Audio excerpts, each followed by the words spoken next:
Hello, folks. Welcome to my brain wreck. As y'all may know, I finally got diagnosed with epilepsy after 2 years. just be, I was only diagnosed with just a seizure disorder, and a lot of people don't realize that seizures and epilepsy are two different things. But yes, there are seizures related to epilepsy, so they come to different things. There's over 40 plus type epilepsy, or not epilepsy, or seizures. So, and as for the disorder, it takes a while for neurologists to diagnose it. They can't just snap the judgment, make sure that you have epilepsy. There might be some neurologists like that because maybe they're really smart and they know what they're talking about, but not all the time. So I finally got to be able to get ready to take a 48-hour ambulatory EEG here at home. So once I do that, I might do a live whatever, so I can see on my head what it looks like with the. You got most of you guys that have had that have that cap on your head and all those electrodes and stuff attached to you. So we'll see how I do. I mean, my head's pretty bald in here, so back here and here, I kind of just fluff it out just to fill in it, I guess you could say. My hair's down here, as you can see. My beard, I need a trim too. My hair, if it was totally growing out and I was still younger, it'd be kind of curly in the front and stuff and all that good stuff. Oh, by the way, you guys ever notice these kids with what do they call it, the broccoli cut?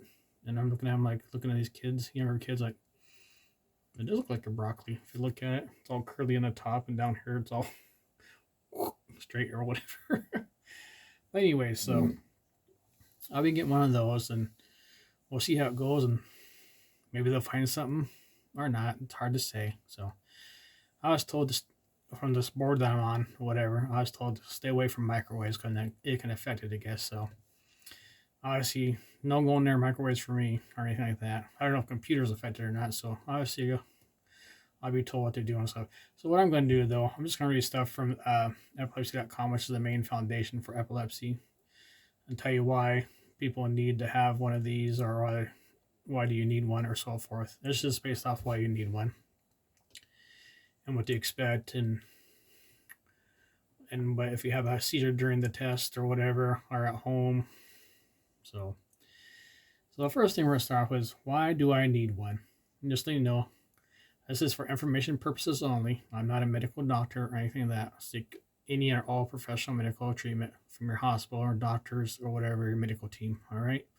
I do this for myself just to learn, so I can understand better for myself and how to cope with myself better and how to ease into things. So the first year was very hard for me to understand why this happened to me, at 48 years old. Well, I'm 50 now, so far everything's been good so far at the moment. Doesn't mean something can happen later on or whatever and so forth. And we all know that. And for those that have seizures disorders of any type, there's all types, like 40 plus. I can name a few. Like I said, there's like a diabetic seizure. There's drug resistance, PNS or whatever, psychogenic non-epileptic seizures, and so forth. All right.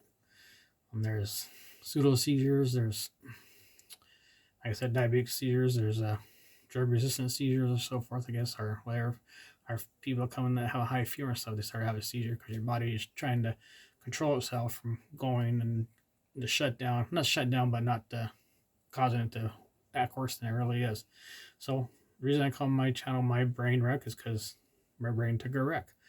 I figure so. How the right controls the left, left controls the right. So somehow they are communicating with each other is how I look at it in my perspective. But obviously I'm not a doctor, so that's how I look at it anyways.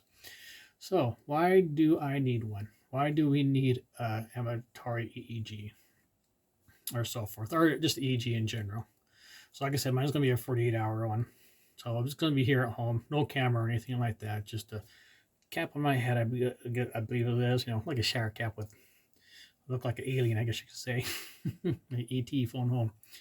So their brain's electrical activity fluctuates from second to second, but routine EEGs provide only a 20 to 40-minute sample of this activity. If epilepsy waves occur in your brain only once every 3 or 4 hours, or if they only happen at certain times of a day, a regular EEG might not record them. All right, so they might not record them at all. Not even notice anything. To record seizure activity, a longer EEG recording with times that you are both awake and asleep may be needed. So obviously I'm going to be awake and asleep. That's why they're giving me a 48-hour one. So they may catch something, they may not. I do not know. At one point in time, they thought they might have caught something on just my seizure at one seizure I had my first time. Not for sure though. My last one, I only had 3 nocturnal seizures. My last one almost killed me. Basically all 3 times I was blue all 3 times. Last one I was put on intubated and put on a ventilator. I'm not sure how many hours I was, but I was not responding or doing anything or breathing on my own. So the machine was breathing for me. But I finally was starting to respond to touch, feel, or whatever, and coming to slowly. And they were able to wean me off the ventilator slowly. So, and thank God for the man upstairs, because me, I'm a man of faith, and I'm also ordained. So that's how I look at it that way. So to record a seizure activity, a longer EEG recording with times that you are both awake and asleep may be needed. When this test is done at home, it's called an ambulatory EEG. So ambulatory obviously means to walk around, you can move around and stuff like that. So an ambulatory EEG may be done if you continue to have seizures after trying various seizure medications. The test can either confirm the diagnosis of epilepsy or find that epilepsy waves are not causing the seizures. Ambulatory EEG monitoring is generally done at a specialized epilepsy center. Okay, well, mine's going to be done at home here, so mine's not going to be at a generalized epilepsy center. So basically, I'm just going to have stuff stuck in my head for 2 days and then go back to the place where the stuff was stuck on me or whatever, so forth. So this is a treat for me, I guess you could say. And am I nervous? Not really nervous. I think it's going to be quite hilarious with the stuff stuck in my head. So I'll take a few pictures and send with my friends on Facebook there, or family or whatever. And I'll put on to one of the support groups I'm in, just take a picture and show them. You're not allowed to put any videos on there and stuff like that. You do pictures yourself, put videos on there, A lot of people do that just to give an idea. So give me 1 second here, guys. All right, I'm back. Oh, no, hold on. I got to grab some water. Give me one more moment here. I apologize. All right, we're back. Sorry about that. I had to grab myself a drink here. A little sparkling water. Strawberry peach. So I got to be careful with my diet and stuff, because I'm type 2 diabetic and I have blood pressure and all that good stuff. And whatever else, hyperthyroidism and whatever else they can throw at me in the medical field I've been diagnosed with. And polycythemia, where my blood makes too much red blood cells or so forth or whatever. Don't ask me what it's. I think I explained it in one of my other videos, but anyways. Well, now we're just talking about the 48-hour ambulatory EEG. So excuse me while I take a drink here. This is La Croix. This is a strawberry peach. So you have this in your country or in the United States somewhere, or at grocery stores. It's La Croix flavor, strawberry peach. Probably can find it in Walmart, Kroger's, Target, Safeway, Albertsons, King Superstores, so forth, Piggly Wiggly, Dillon City Market. All right, let's get back to what's the test like. An ambulatory EEG test makes a recording of your brain's activity over a number of hours or days, of course, as we know, hence the name 48 hours or whatever, and so forth. So EEG wires are placed on your scalp, like in a routine EEG, and attached to a special recorder that is slightly larger than a portable cassette player. All right, for you people that know what a cassette player was, so those that were today's kids, and like, what the heck is a cassette player nowadays? It's basically there's a square tape like this. You open up this little tape recorder type tape player, and you just put tape in there and press play and so forth to record. The good old days. Remember those guys? Remember the ones that had, like, are the boom boxes where you could dub it and play a tape and make a tape for your friend, the music or whatever, or record music from the radio onto your tape. That was pretty cool. So, anyways, you can wear the recorder on your waist with the wires running either under your shirt or outside of it. So I'll probably have mine outside underneath my shirt, because I take my shirt off at night when I go to bed, obviously. The electrodes on your head are covered with a cap or a gauze dressing. So like a shower cap type thing. So there's like gauze and stuff and so forth. And so type of stuff. I know I keep saying so forth. When I say so forth, going forward to onto my next statement is what I'm saying. So, by the way, if you hear me mispronounce my words, I do apologize. Sometimes I get them mixed up. And I do know what I want to say, but they come out the wrong way and it sounds just gibberish and stuff. If I take a long pause, I'm trying to think of the word or something, or my brain is not functioning functioning the right way. So I do apologize. So just give me the time to get to it, and I'll get the word out sooner or later. So as we said, the electrodes on your head are covered with a cap or a gauze dressing. During the test, you can go about your normal routine for up to 24 to 72 hours. All right, so normal routine. So this is all new to me. So this is what you can what the test is going to be like now, depending on what your doctor expects you to do or whatever. Like it is, this information is all from the epilepsy.com. All right, the main foundation. So I'll copy and paste it into my video here if you guys want to go check it out. So during the test, keep a diary of what you do during the day and if you had any seizures or other symptoms. So I do have a diary. I do have a little book, which is good. So this will help the doctor identify the cause activity on the recording. For instance, the electrodes may make your head itchy, and if you scratch it, that may appear as an abnormal activity on the EEG. So I guess they want you to scratch your head or anything like that. Because electrodes must stay on your head longer than for a regular EEG, the technologist will probably use a special glue called collodion to keep them in place. After the test, acetone like nail polish remover or a similar solution is used to remove the glue at the end of the test. So I'll see, I'm going to be like a glue head, I guess you could say. Have glue stuck on my head. All right, here's an important part. This is a short. All right.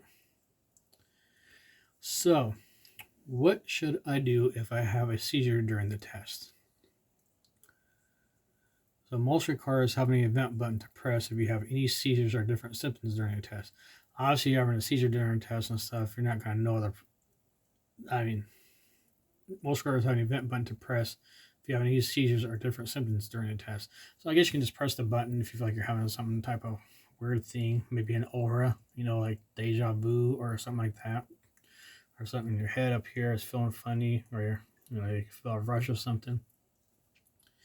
So what it does basically, when the button is pressed, it marks the time on the EEG recording. Of course, you're actually not having a full out-blown seizure. You're probably not even going to know us to do that or whatever, because it's going to register either way anyways, I'm guessing.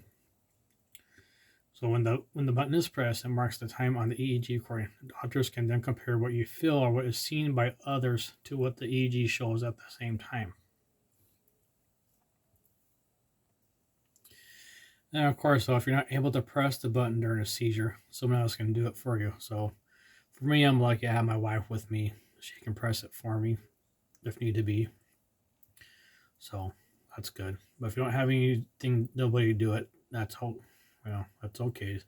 So like the newer recorders also have built-in programs to identify epilepsy waves and seizures. Some can even record a video of what happened when the button was pushed. So that's all for that right now. This was authored by Joseph I. Servin, medical doctor, Stephen C. Schachter, medical doctor, and reviewed by Joseph I. Servin, medical doctor, Patricia O. Schaefer, registered nurse, and on Thursday, August 22nd, 2013. So that's from 2013. Now we can go into the next part here. We're going to see what this is called, dry electrode headset EEG. I had no idea what this is about, but this is what we're going to and see what this is all about because I have no idea. So, like I said, I'm just reading stuff from epilepsy.com, diagnosis, EEG, ambulatory. So, we'll talk a little bit about that and then let's see how we're doing.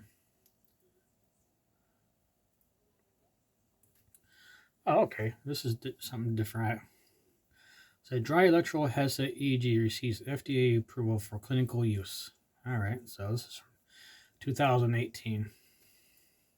So in April 2018, the U.S. Food and Drug Administration approved Zeto Inc.'s a dry electrode headset and a software platform for clinical use.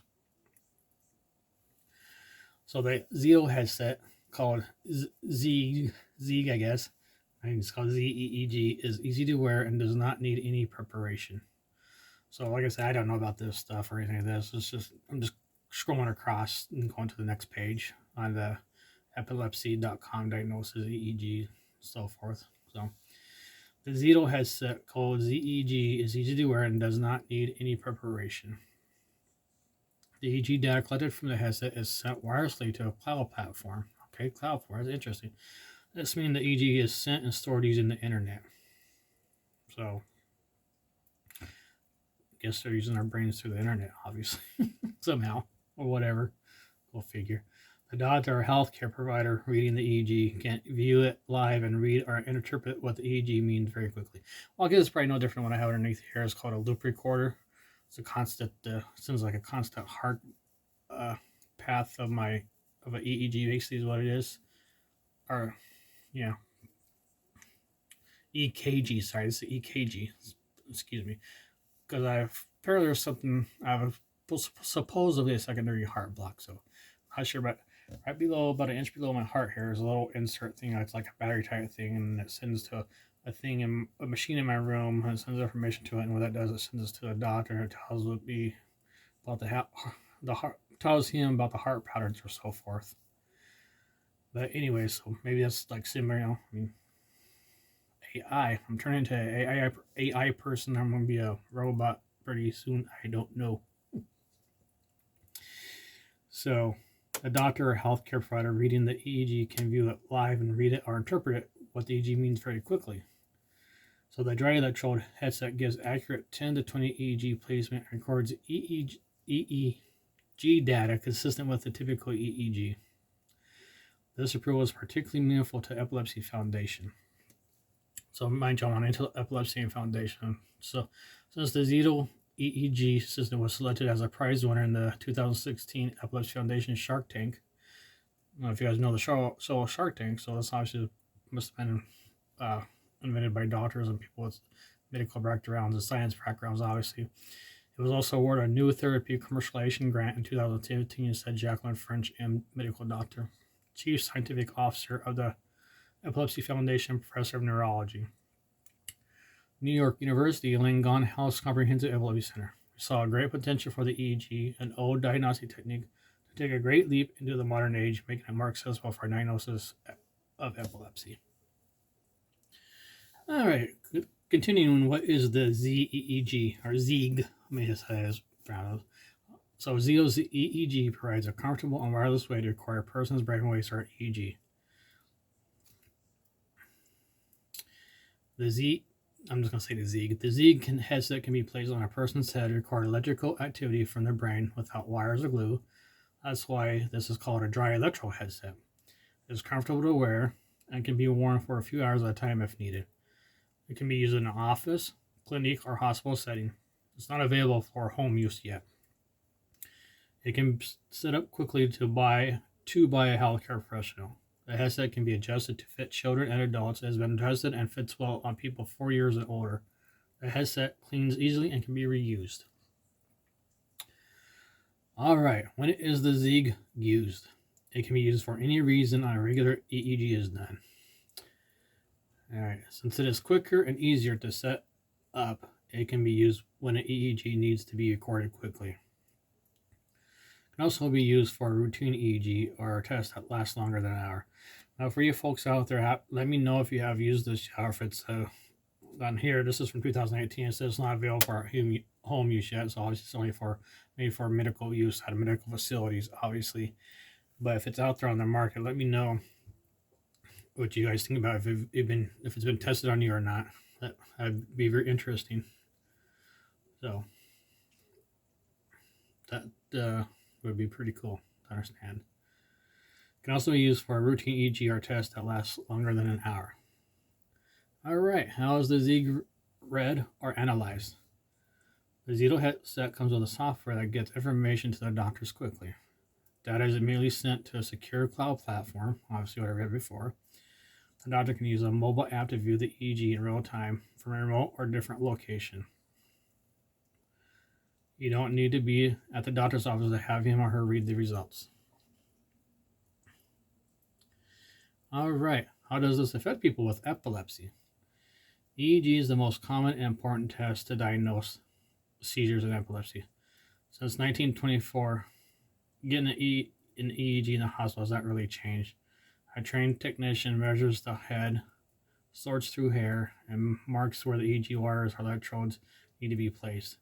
Then paste or glue is used to attach the EEG wires to the scalp. The wires are then connected to a box or machine where the data is recorded. The procedure takes up to 1 hour and can be a bit messy, depending on the type of paste used. It's also hard for some people to lie still during the test or wear the electrodes and wires on their head. But this is just the EEG. They're not talking about the dry one, obviously. So, I said the Zito system is designed to make the EEG process a lot easier and quicker. The hope is to make EEG testing available to more people. In other words, making at home and stuff where, or you probably go to the place and have it put on your head and you can go home with it, or like I mentioned, as this mentioned, it can be taken off for a little bit of time or put back on and stuff because there's no glue or no glue or anything. It's just dry. With it's already got its pinpoints already within the head shower cap, as I call it. So this was authored by Sonia Demanis, PhD, and Patty Osborne Schaefer, RN, on Thursday, May 31st, 2019. Reviewed by Joseph I. Servant, medical doctor, on Thursday, May 31st, 2019. So that's where that's from. The other thing is about how to read EEG. I'm not going to talk about how to read EEG because I'm not a doctor, not a professional, or anything like that. So I'm not going to go over all that stuff and what the numbers mean and so forth. I'll just read the places where they put this stuff at. The frontal polar, temporal, central, parietal, occipital, auricular, or ear electrode. Okay, that's where all the data they get the stuff from, and get their gamma rays, gamma rays, or whatever, you know what I mean. You got their alpha waves, delta waves, Charlie rays, and so forth, echo waves. Please forgive me from using military terms. I come from a military background. So anyways, that's what that's all about. So I'm going to stop right there.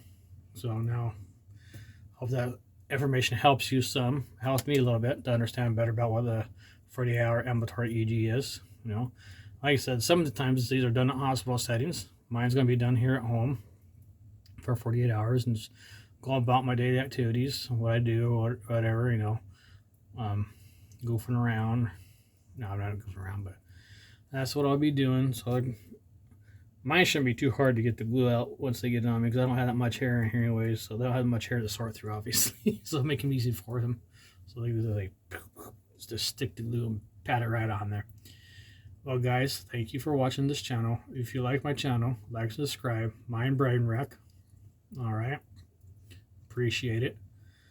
And you can click down the bottom right hand corner of the screen of your computer, laptop, tablet, phone, or whatever.